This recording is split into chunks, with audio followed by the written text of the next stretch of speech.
সংখ্যাটি হলো $1 ট্রিলিয়ন, অর্থাৎ একের পরে 12টি শূন্য। এটি কোনো সাধারণ সংখ্যা নয়, এটি হলো ওমানের মাস্কাটে ইরানি আলোচনা দলের দেওয়া আনুষ্ঠানিক উদ্বোধনী শর্ত। আর যখনই $1 ট্রিলিয়ন দাবি মাস্কাটে অবস্থানরত মার্কিন কর্মকর্তাদের টেবিলে পৌঁছায়, পুরো ঘরে নেমে আসে এক অশুভ ও গভীর নীরবতা।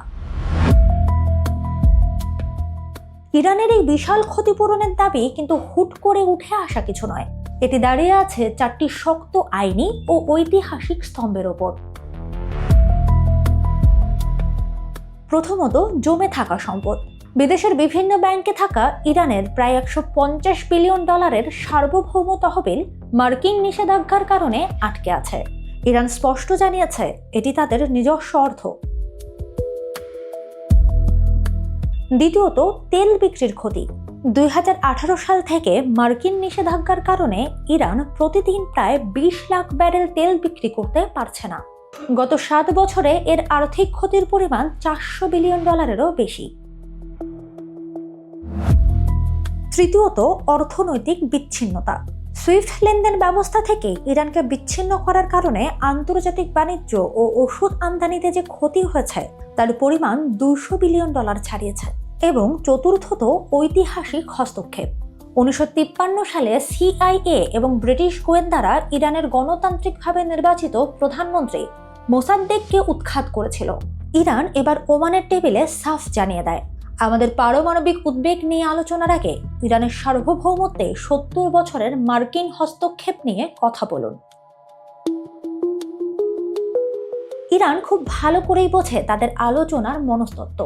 আমেরিকা কতটা উদারতা দেখাচ্ছে এর মূল ফ্রেমটাই ঘুরিয়ে দিয়েছে ইরান। তারা এমন এক কৌশল খেলেছে যেখানে ট্রাম্পের দলও বুঝতে পারছে তারা মনস্তাত্ত্বিক যুদ্ধে হেরে যাচ্ছে।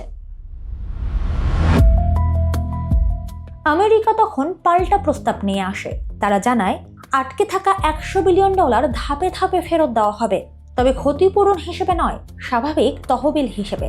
কারণ ক্ষতিপূরণ শব্দটি মেনে নেওয়ার অর্থ হলো অন্যায় স্বীকার করা, যা ওয়াশিংটন কখনোই করবে না। এছাড়া চীন, ভারত ও জাপানের মতো দেশগুলোতে নির্দিষ্ট শর্তে তেল বিক্রির সুযোগ দেওয়ার প্রস্তাবও দেয় আমেরিকা। এর বিনিময়ে ওয়াশিংটন দাবি করে ইরানের পারমাণবিক স্থাপনায় আন্তর্জাতিক পরমাণু সংস্থার অবাধ প্রবেশাধিকার দিতে হবে এবং ইউরেনিয়াম সমৃদ্ধকরণ 40% সীমাবদ্ধ রাখতে হবে। আমেরিকার এই বহুকাঙ্ক্ষিত প্রস্তাবের জবাবে ইরান কেবল 3টি শব্দের উত্তর দেয়, এখনো যথেষ্ট নয়। আর ঠিক এখানেই বর্তমানে পুরো চুক্তিটি আটকে আছে। অথচ হরমুজ প্রণালীতে উত্তেজনা ক্রমেই বাড়ছে। জাহাজে গুলি চলছে, ইরান 60% সমৃদ্ধিকরণ অব্যাহত রেখেছে, আর সময় দ্রুত ধেয়ে চলেছে এক অনিশ্চিত সংকটের দিকে।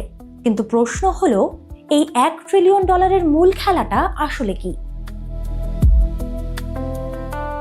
এটি কেবল অর্থের বিষয় নয়, এটি হলো গল্পের নিয়ন্ত্রণ কার হাতে থাকবে। আমেরিকা যদি এই অর্থ প্রদান করে, তবে ইরানি শাসক গোষ্ঠী তাদের জনগণের সামনে দাঁড়িয়ে বলতে পারবে, আমরা পরাশক্তি যুক্তরাষ্ট্রকে হাঁটু গেড়ে বসিয়েছি। এটি ইরানের বর্তমান সরকারকে আরো এক প্রজন্মের জন্য ক্ষমতায় টিকিয়ে রাখবে। আবার আমেরিকা যদি চুক্তি থেকে বেরিয়ে যায়, তবুও ইরান বলবে আমেরিকা ন্যায় বিচার অস্বীকার করেছে, তারা আক্রমণকারী। অর্থাৎ প্রচারণার দিক থেকে ইরান উভয়ভাবেই জিতে যাচ্ছে। ওয়াশিংটনের ভেতরের অনেকেই এখন বুঝতে পারছেন এই আলোচনাটি নিজেই হয়তো এক বিশাল ফাঁদ।